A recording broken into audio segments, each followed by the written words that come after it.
What is going on, ladies and gentlemen? This is Ryan with the Roundtable of Wraith, making my triumphant return to video production. It's been a while. I apologize for my absence. It's just a very crazy time of the year with 2 kids and all that nonsense. Luckily for you guys, though, for the viewers, we've had an uptick in quality with the video production, with Levi kind of taking the reins and posting a bunch of Azalea vids. If you haven't done so, please give those a view. They are amazing. He's just, he's a wizard. I know it's the wrong class, but he's just a wizard when it comes to Azalea. It's crazy what he does and what he's what he's accomplished as playing that character. So yeah, give him some support and watch that and enjoy it for quality content versus, me and Chris and, Jim talking about nonsense. But anyway, I digress. I'm happy to have recorded or be recording again right now. There's a reason for it. This past Saturday was the ProQuest at MinMax. I'm sure some of you guys followed along on DM Armada's channel. He was there with Flake, and they were commentating on it, which was really cool. It was a pretty large event. I think it was like 50 or 60-ish people. I'm not 100% positive. But anyway, I top 8'd with our homegirl, Ms. Dorinthea. So I was pretty excited. I did not have any reps for like 2 weeks prior. I didn't pick up the deck, just watched a bunch of videos. And I'm going to give credit to them right now. If you haven't done so, please go to the Card Guys channel. Josh Lau is just the premier Dorinthea, even Bolton player. I consume everything he does with these warrior class, or with this warrior class, because I love this class. So he's just he kind of inspired this list. A lot of it was just direct rip-off from him. There's another channel that's a little lesser known, NXI. He posts a lot of Dorinthea gameplay. And so I kind of took their 2 lists, melded them together, and then kind of added my own little spin on a couple of cards here. But yeah, I ended up piling it to a top 8 finish, which I was really, really excited about. I went into the event kind of hoping I was going to go, 3-3, don't make an embarrassment of myself, and to top 8 was more than I expected, which, made me feel really good. So I'm going to go over my card choices here. I've got it kind of segmented out. I've got my sideboard over here, so I'm going to talk about that. I'm going to talk briefly at the end about my matchups. I'm not going to go into an in-depth tournament report. I don't want to bore you too much. But if you do have any questions about anything, drop a comment. I will get to you as fast as I can. I love talking Dory, and I think she's in a very, very good spot right now, which is just a really fun time to be a warrior player, or one warrior player. I almost brought Bolton, but then I remembered it was Bolton, and I didn't want to. My goal was 3-3, not 0-4 drop. So here's the equipment that I talked about, okay, or that I'm going to talk about. So we have Homegirl, and we have Old Faithful. I don't run any other weapon. I love axes so much, but they're just so bad, and you just can't play with them at a decent level. So Dawnblade is just in such a good spot. Yeah, don't run anything else. Then for the pieces of equipment that never change, we have Refraction Bolters and Braveforge Bracers. Those are in every single matchup. Our Null Rune suite is 1. We have Null Rune or AB1, and it's for specific matchups. I'll talk to you about that in a second. But these are just really important, right? Make sure you have a reason to break these, right? If you break them too early, or if you break them in a wrong spot where you're not applying pressure, then you could lose the game. So manage those appropriately. That's the key to the Refraction Bolters. And then Bracers are just such an important piece. Always factor in if you have extra resources to pump Dawnblade. Even going up to 4 is a huge deal. So these go into every single matchup. You never take them out. Chest pieces. So we have Courage of Bladehold as one option, and then Fendel's Spring Tunic as the second. You are running Courage in any matchup you think is going to be over in 3 to 4 turns. So Phi, Briar, even Viscerai. Matches where you're going for a race, that's where you bring in Courage, because having, Swing and Dawnblade for free, you're just not going to generate as much value, right, out of Tunic. And the 2 block is important in those matchups. You can cover up and block and on hit, stop a mask trigger, things like that. So again, just like Refraction Bolters, knowing when to break your Courage is just a skill check.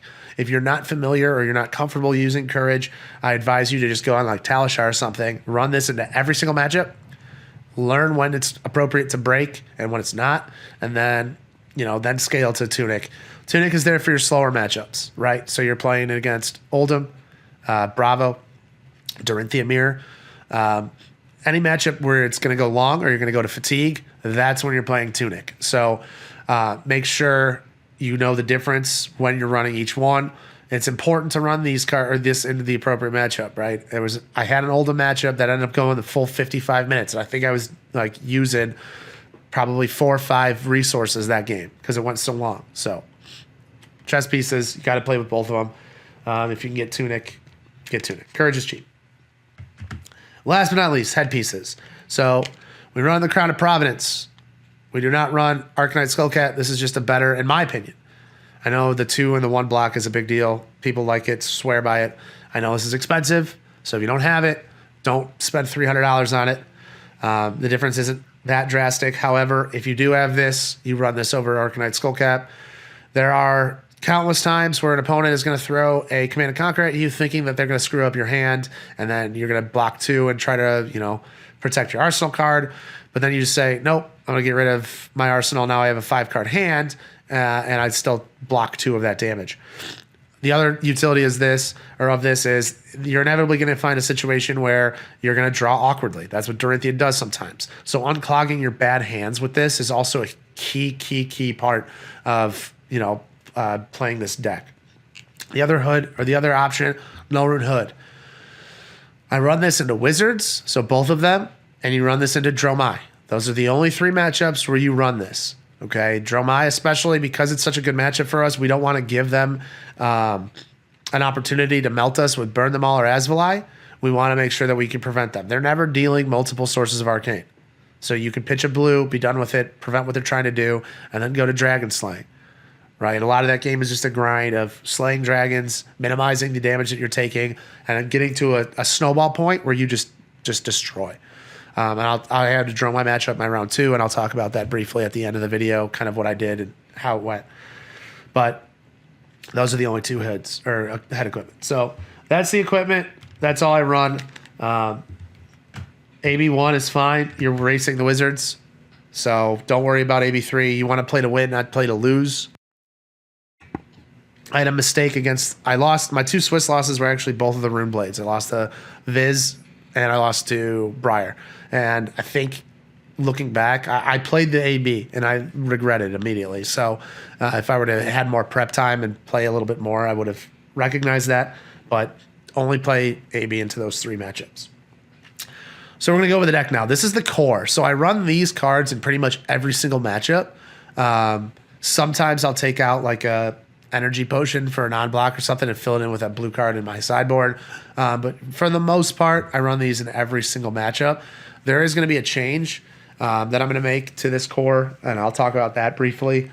But diving in, these are the 3 pumps that we have, the pre-pumps. Okay, these are the important cards to make sure that you're maximizing value out of them. One of the things that you have to realize as Dory is sometimes value comes in getting cards from your opponent's hand. It's not necessarily doing damage, right? If you play a Steelblade Supremacy and you attack with Dawnblade and they block with 3 to 4 cards from their hand, that is good value for you. You're trading 1 card for 4 or 3. So even though you're not getting the effect off, it is very good value that you're able to extract those cards from their hand, okay? So remember that. Spoils, people are going to be a little bit less, all in on the block, but they're still going to want to cover it. They don't want you to get that counter on the Dawnblade. If at any point you get to 2 counters on Dawnblade, you're in a very good spot, right? So they want to prevent that. 1 is fine. 1 is manageable. 2 becomes problematic for them. And then Warrior's Valor, just a great card. The +3 plus the on hit go again makes it so it gives the illusion of choice to your opponent, right? Spoils, sometimes they're like, oh, you have go again anyway? Okay, what am I going to do to that? But Warrior's Valor, they have kind of that illusion where it's like, oh man, I could block this and stop this on hit, which is that's a real decision that they have to make. So maximize your value out of these 3 cards. Don't just waste them on like a 1-card hand. Like Tunic, Spoils, with no cards in hand, Dawnblade is not a good turn. I'd rather Arsenal and then wait for max value. Command and Conquers. I love these cards in this deck. That's a personal choice. I I know I talked to some Dorinthias afterwards that aren't running these. It's just so important, in my opinion, to have another option in case like you play spoils and they just throw 3 cards down. And then they're like, well, your turn's done. What are you going to do? And you're like, nah, LOL, Command and Conquer, right? It's just so important to have that backup option. You know, there were a couple times during the tournament where they covered my first Dawnblade swing and I didn't play Twinning. And I'm like, okay, I have go again. And they're like, yeah, but you can't swing Dawnblade again. And I'm like, yeah, I mean, I also, believe it or not, I do know how to play the game. It's crazy.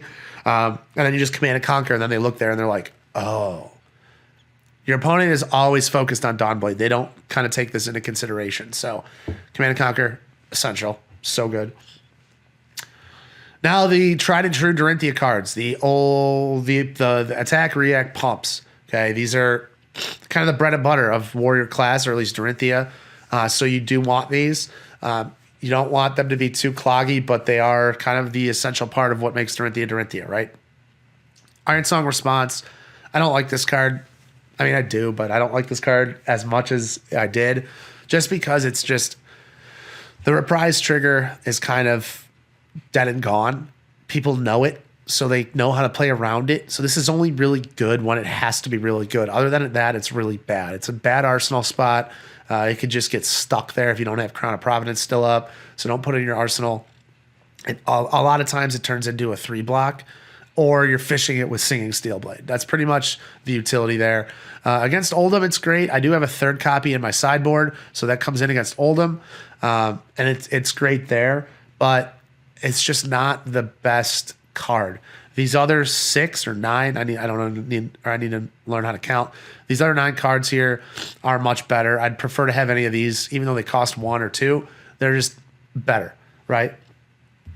Alfred Blood is one of my favorite cards in the deck. It's one of my favorite attack reacts. It has been since Crucible. It's just a 1 for 3, and then the buff to the next sword swing, if reprise is triggered, is massive. It becomes a 1 for 4, and we like 1 for 4s in Warrior because we don't get them. So it's just a very good value card. If a lot of times you're just playing this for a 1 for 3 to just push damage, which is never feeling bad either. Puncture is probably my new favorite card just in the deck. The amount of value you can get against Oldhim especially is just crazy. If they block with Ram's Head, then this is a 1 for 4. And then they're like, oh, okay. So that kind of sucks. Like, they don't take that into consideration. It's a good spot if they commit armor. If anybody commits armor, you can just go fishing for with Steelblade and find it, and then it's a +4, so you're going to leak damage. So that's what Dorinthea does best, is just grinds opponents down. Leaking damage is very good, and Puncture just does that in spades. Next, we have Stroke of Foresight. This card's all right. It's a necessary card. I don't like Biting Blade. I think Josh runs maybe one of them. I'm not sure. But I don't like that card. I just don't like the 2 cost. And then what it does is not that great comparative to Route, which is a 2 for 3. Everybody knows the Route ability. But Stroke is just vanilla 1 for 3. If the reprise triggers, it's cool. But you're just playing this because it's there. And then Route is the game ender. It's the chipper. It's the card that you want to set up and use perfectly. Fishing it with Steelblade to win the game is just kind of a tale as old as time. It's like just the typical Dorinthea finish, which is always good. There is a 2nd copy of this in the sideboard as well. But yeah, so those are the pumps. They're great. You can mix and match, but I wouldn't venture too far from this just because this is just solid. You don't want to give too many pumps because you do have to have blues that fill everything or feed everything, and you want your power cards. So you don't want to just have a ton of attack reacts because then you're taking away from somewhere else. Believe it or not, deck space is pretty thin, and so you don't want to make too many changes, or at least kind of get rid of the structure. The yellows are very good, but again, you want the blues, so you can't run a ton of yellows because they're good, but they're not as good as these cards or these cards. Twinning Blade is insane.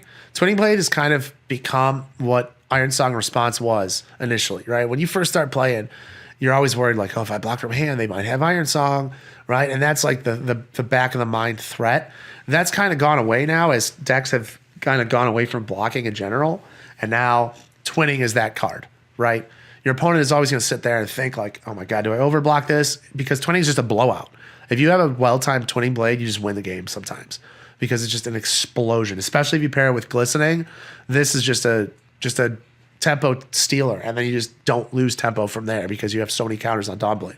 So, yeah, twinning is just crazy. I wouldn't run any less than 3. I wish I had the fancy ones, but I don't. I try to hide them so you guys wouldn't know, but I have to give myself up. I'm a fraud. Singing Steelblade is fine. It's not as good as it was back in the day, but it's still so necessary that it's tough to not include it.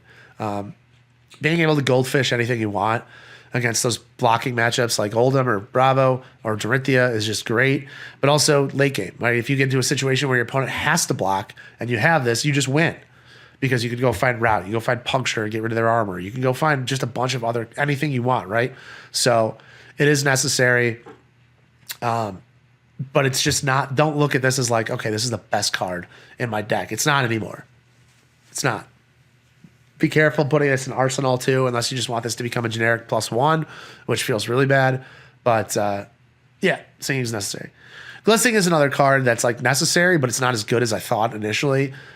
It does turn up the heat on your opponent. They always are going to block this. They don't want you to spiral out of control. This thing's insane against Dromai. If you just play this and then just farm dragons for the turn, you're like already plus like 3 to 4 tokens or counters on your Dawnblade, and then like you're setting up that snowball. So just time this out. Usually you want to pair this with twinning or at least some multiple pumps here so that way you can get counters. But, you know, like I was talking about over here, sometimes value is just extracting cards. So if I play Glistening, throw down Dawnblade and they block 3 to 4 cards because they're scared of the counters, that's a win for you. So don't feel bad if they do that. What I will say though is be careful because a lot of times you fall into that trap of, okay, I'm going to break Courage of Blade Hold. I'm going to play Glistening, and then I'm going to attack 3 times this turn, and then they cover up the first one with 12 defense, and then you're like, oh, so then you wasted your Courage, which is devastating. So just be careful with that stuff. But yeah, necessary, not that great. Run Through is very good. I like Run Through a lot just because it's block 3. You know, it gives that Naked Dawnblade a little bit, it makes it a little bit more threatening. You know, Naked Dawnblade back in the day used to just mean glint. That was it. Now it means Run Through. And now your second Dawnblade, if you pump it with bracers, can come in for 6, which is really, really strong. So I like Run Through. I probably wouldn't run 3 of. I know I was talking to Marcus after the tournament, and he has 3 of these in there. But 2 felt fine. I didn't find myself running out of Go Again. Like I wasn't nervous that I wasn't going to have Go Again on any given turn. So I don't need a 3rd copy, but we'll see how that changes. And then last but not least, we have Ironsong Determination. So this was a card that went away for a while, and now it's kind of back. And now that I played this card, I kind of want 2 of them in there. This card was crazy all weekend. It's the only reason I won Oldham. So the Oldham game that I won, my round 5 matchup, went to time. It was my last turn, and I drew. He was on 5 health. I was on 2. I drew this card with red Overpower and Steelblade Supremacy. So I was able to like crack an E-Pot, play Steelblade Supremacy, play this. So now I was coming in for 6 Dominate. And he ramparted. His equipment was spent. He ramparted and blocked from like hand from 1 card. He did have an Arsenal card, which scared the heck out of me. I thought it was a staunch. It was going to just be GG's. I was going to lose. But then I played the red Overpower, and he did not have a staunch. So I ended up squeaking it out right at the end there. So, yeah, it was this card is clutch. I loved it. I wouldn't play 3. I definitely want to go up to 2, though, and test out how that feels because it's just really, really strong in the matchups where it's strong in. All right, blue count. Okay, these are all the blues that I run. I do have 2 blue shunts in the sideboard, but everything else I run in every matchup. Like I said, maybe 1 E-Pot, but I'll run at least 1 E-Pot in every matchup. I know block is not that big of a deal because everything else blocks so well, including your equipment. Hard Defendal.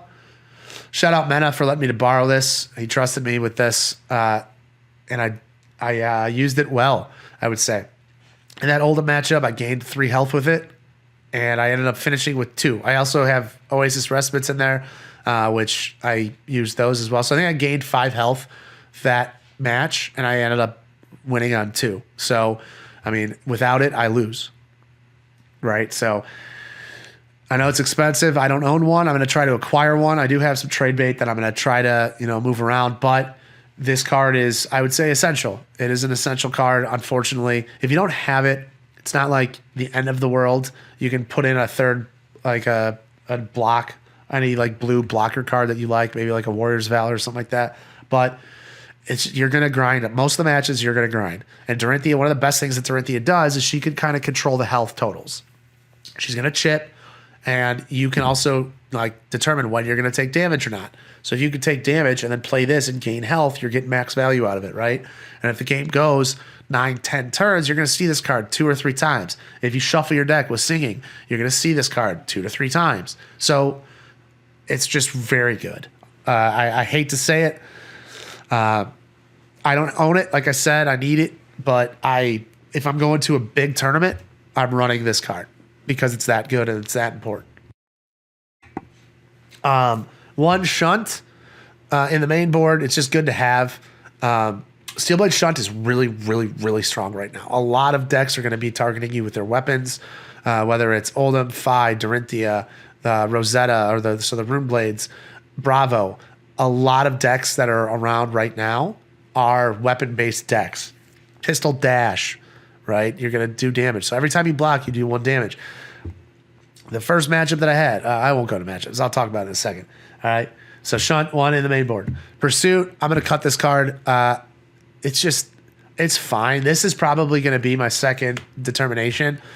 It was nice to have a 4th like on hit that people had to worry about if they shut you down, but it wasn't like it didn't come up as much as Command and Conquer. A lot of pretty much all tournament. I don't think I played it once. All tournament was just a pitch. So I like the idea of it, and if you do get this to go off, it's a threatening on hit, right? It's a threatening, your opponent doesn't want Dory to have 5 cards or 6 cards, so they're going to block it. But I just never found myself really playing it for value. I'm going to test it a little bit more before I make the cut, but this is the card that I'm eyeing to put in another determination. These cards right here, in my opinion, are just you have to run these cards. I say that, and I'm sure there's going to be lists that won tournaments and stuff that aren't running this exact suite of blues, but I just don't see anything better. Hit and run, blue block 3. It gives you unconditional go again if you have to play it, so it's really good late game when you've kind of run out of threats. You still have go again. Overpower, blue overpower is probably the best blue that you have. Well, I'm sorry, baby, I didn't mean to insult you. Second best blue that we have, just because it's a 3 cost that can get up to 4 damage. Your opponent never really accounts for blue overpower. They're going to look for the reds. They're going to look for other cards. They're never going to be thinking, okay, +4, what could he have? They don't. It's kind of a sneaky game ender, and you're pitching them, so you're going to find them late game when that stuff matters. Response is okay. The +1 is fine. It's not like entirely threatening, but it is what it is. They're just not like I could see a case on cutting these for 3 other cards, but the +1 does matter sometimes, and other times it's just a blocker pitch, which is fine. Precision Press overperformed. It's very good. You put that down, it's got unconditional go again, and it gives your sword Pierce 1. So your opponent is already like, okay, I'm not going to block with my shield, or I'm not going to block with my equipment because I'm not getting max value out of it. So it kind of deters them from blocking with equipment, and it's got unconditional go again. So now if they don't block, you're going to swing again, and now you're putting on some pressure. So this card's really, really, really good. I loved it. Glint is Glint, still best card of the deck. It's insane. Glint is just insane. And then E-Pots. E-Pots are really important. And I like going first as Dory, so, it's never, hey, E-Pot, Arsenal Pass, whatever. Against Oldham, you have to have E-Pots down because, there's going to be turns where you have a massive hand and they just attack with like a Frosty Hammer. And if you don't have E-Pot and that 1 Frostbite throws off your entire turn because the math is now off, you're like, that could be a game loser. Right? 1 turn against Oldham where you're taken off could be a game loser. You don't want to give them momentum. So setting up your E-Pots is so important against Oldham. I love blocking out. All my cards block for 3 for the most part. I love blocking out and then just plopping an E-Pot down and then saying, okay, I'm going to have a massive turn later on. You better be ready for it. So, yeah, 2 E-Pots feels really good. All right, so that's the core of the deck. I run, like I said, I run these in every matchup. There might be a couple of tweaks, but I would say for the most part, this is what I like to do. Now, it could be just because I had lack of experience going into the event. Like if I played more, I would probably say, okay, I like, you know, certain combination of cards. I would get a little bit more fine-tuned on every matchup instead of just generic. But that's kind of where, just going into the event, that was where I was at. That's the experience level that I was kind of bringing to the table. And it ended up working for me. So hopefully if you try this, you'll get the same thing or similar results. Or you'll have fun, because that's the name of the game. All right, so now we'll go over sideboard options, and I'll briefly talk about some matchups. Copper. Cool little interaction. If you make Copper against Kyloria, it just becomes like just a terrible dragon. So really funny interaction when they're like, Kyloria, and you're like, okay, you can steal my Copper, whatever. It's cool. All right, so here we'll just spread it out, and then we'll talk about each card in general. I'll try to get away from the glare there. Route here. Overpower. Here comes the LOL. We have 3, 4, 5, 6, 7. All right, so here's the sideboard. I love Ironsong Pride. It's so good. All right, in your aggro matchups where you need a counter, it's so good if your opponent wants to go first, and then you just plop this down as an aura, very prismy. And now all of a sudden you're like, hey, I have a counter on Dawnblade, and I'm swinging for 4 turn 1. What are you going to do about that? And they're like, wow, okay, that's bad for me. So really good. I played against Dromai. I actually had all 3 on the table at the same time, and it just was disrespectful. But this card is very good. I love it. I could see going down to 2, but I'm just going to keep testing with 3 because it's just so fun. Here's your sideboard attack reacts. So these are going to come in any blocky matchup. So a lot of times, I got to say this, again, probably for the lack of really fine-tune that I did, I was playing way over 60 cards. Like sometimes I was like just piling in 63, 65, whatever it was, and just throwing all these cards in there.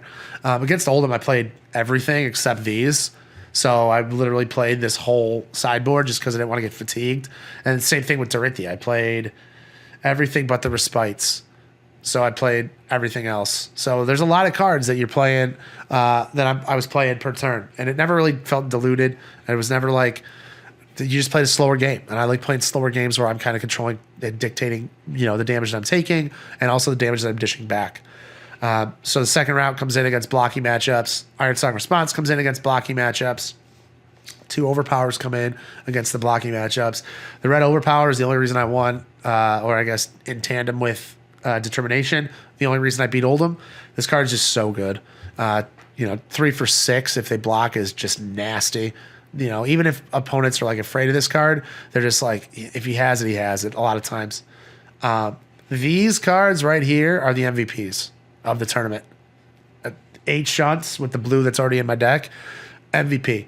My round 1 matchup is against Dorinthea, and he's a very good Dorinthea player. He's been playing Dorinthea for a while. And so I think stock standard is 3-3. And so when I threw down the first yellow shunt against his Dawnblade and shut it down, he was like, oh, I wasn't expecting yellow shunt. And then I ended up playing literally every single shunt except for 1 blue. There was 1 blue still in the deck. So I did, what is that?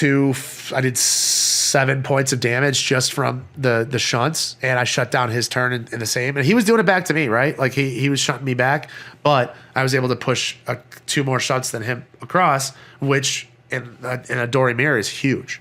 So ran these against Oldham, also did a ton of chip against Oldham, but also like saves you against, like I had one turn where he Terra Sundered Spinal Crush, and I had this in Arsenal and this in hand, and I was able to just pitch a yellow and Oasis and then shunt him and not take any damage.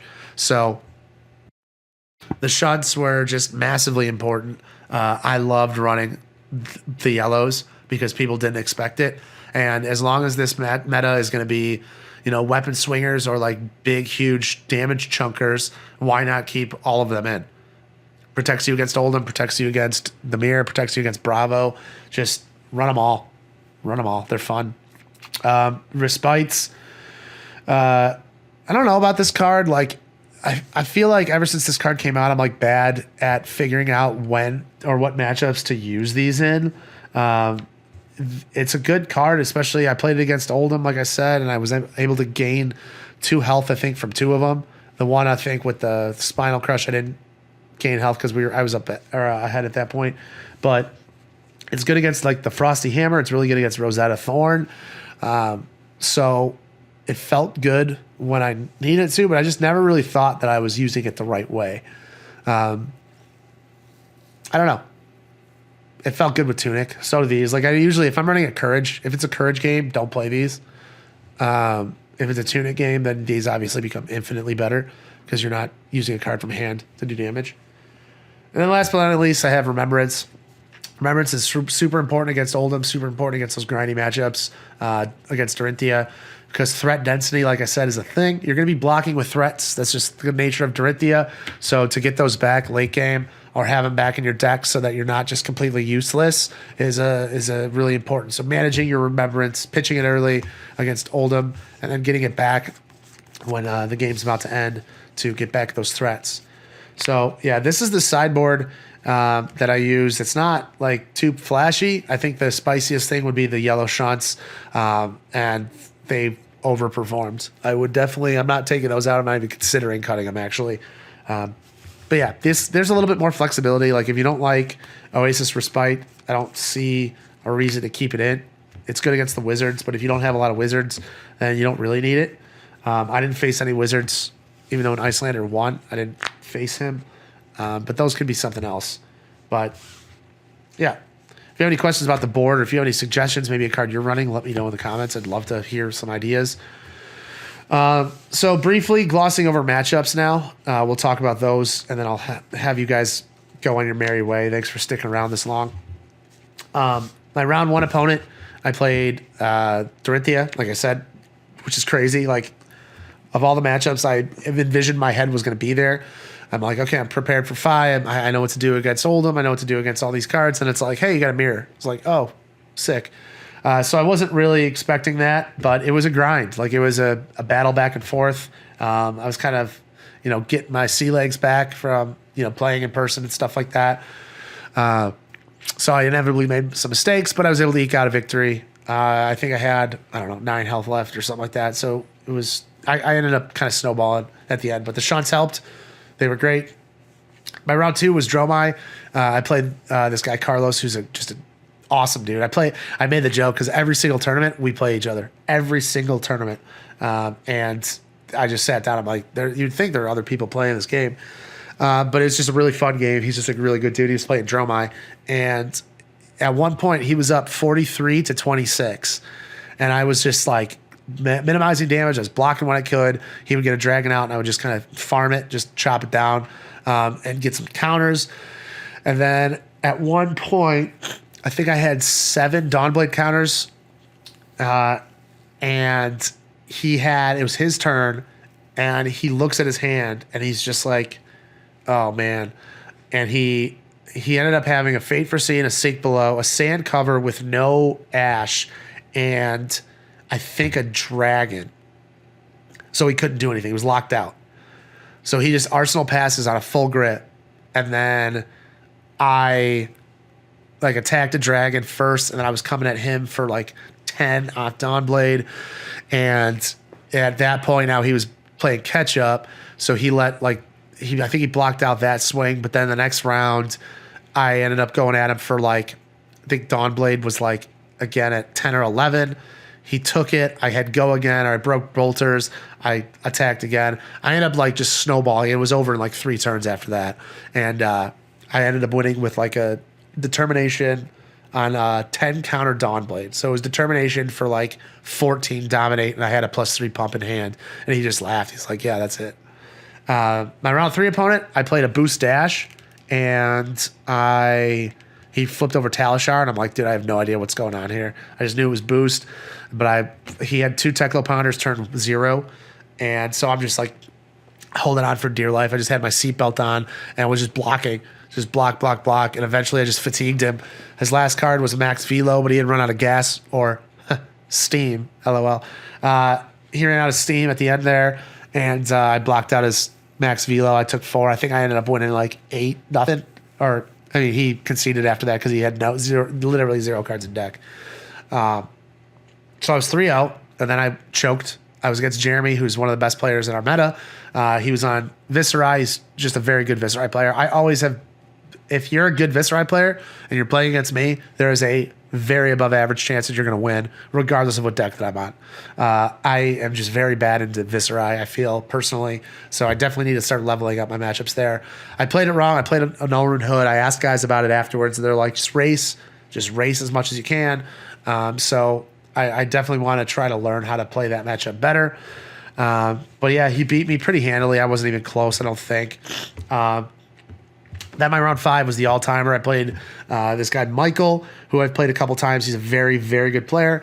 He was on Oldham, and I knew immediately it was going to be just a grind. Just chip away, block when you can, set up your shunts so you don't get dominated, and then he just doesn't grab tempo. And that's kind of what I did. We were trading blows a little bit. One of the key interactions that I do want to make a point to go over. So I had a Supremacy turn coming up. So I had Supremacy out. I attacked with Dawnblade. I don't know if I had another pre-pump or not, but I attacked, and in my hand I had Ironsong Response, Ironsong Response. And against Olin, that's great, because I was drawing a card. I can't remember. Maybe I played Hit and Run, so I think I had Go again. So he was trying to stop me from going over him. So he made like a perfect block, or he blocked with 6. And I Ironsong Responsed, and then he Oldham reacted, Ice React. So he commits the Ice React. Now, in the attack reaction or reaction window, it stacks like instants do. And for those of you that know this, you're just listening, you're like, dude, I know, this is stupid. But this was an interaction. I asked him the question because I was pretty sure it worked like that, but I asked him and he's like, I don't think so. I think you have to do it immediately. So I called the judge over, and that's how the ruling was. So it's very instanty. So he plays a D react, then I play an attack react, then he plays a D react. I get a chance to respond with an attack react, right? Before everything resolves. Nothing resolves yet, right? So he played his ice react thinking that my last card in hand needed to go on top of my deck, but then I just hit him. We called the judge over, and he's like, nope, you get to respond. So then I played my Ironsong Response. Sorry, this is just a visual for me. Played my Ironsong Response, and now I have no cards in hand, and now everything resolves. So the +3 resolves, his Ice React resolves to no effect, my +3 resolves, and then his defense reaction or whatever it was resolved there. So I was able to go over him. I had Go again.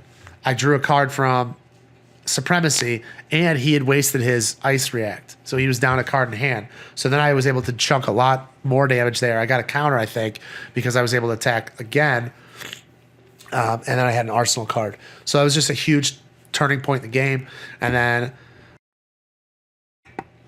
then knowing what you have left in your deck is important, because against Oldham, if you miscount your threats, you're just going to be in a bad spot. So I knew in my head, I looked at my graveyard, it was huge. I knew in my head I had Determination still, and that was my win condition. I identified it as my win condition. I said, you know what, I'm not going to be able to win without this card. So I think I was winning 10-5. And he maybe it was 6-5 or something like that. His turn was, I drew my hand and I had 2 blues. I had an Arsenal Supremacy. I had 2 blues.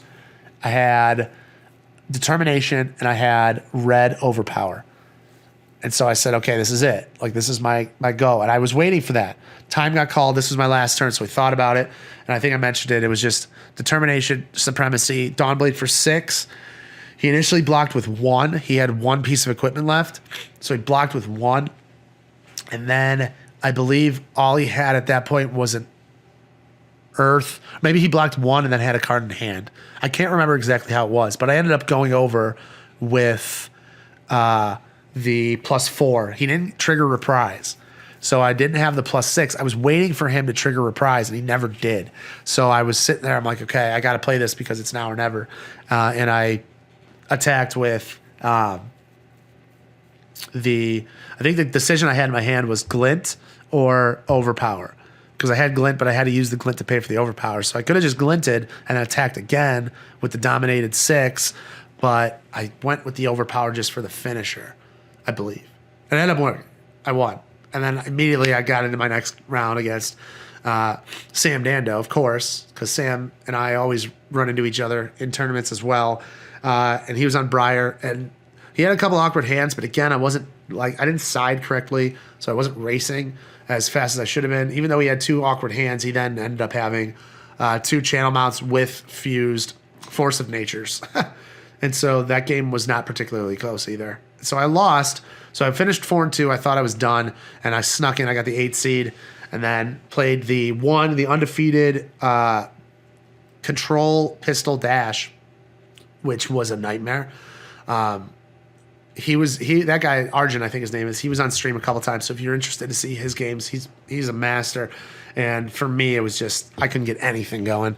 I ended up getting him down to like 12 by the time he chipped me away, but I just had no chance. It was he had 2 purifiers down like right away, and it was just bad. But I kind of knew that going into that matchup that was going to be rough for me, and it ended up being rough for me, but it was fun. Thank you guys for sticking around. I really appreciate that. If you guys are interested in Dorinthea, please play her. She's so fun right now, and she's just so good right now too. But if you have any questions, if you have any comments, if you want to share some thoughts, please make comments on this video, guys. I would really appreciate it. I promise to try to do some more recording going forward. I'm probably going to be playing, sticking to Dorinthea for now, and maybe I'll play some Talishar games or something like that, and I can record and be like Levi. And I'm really excited for the next set. I was excited for Assassin. I almost brought Arachne to this tournament, but I was like, dude, there's no chance Arachne is decent.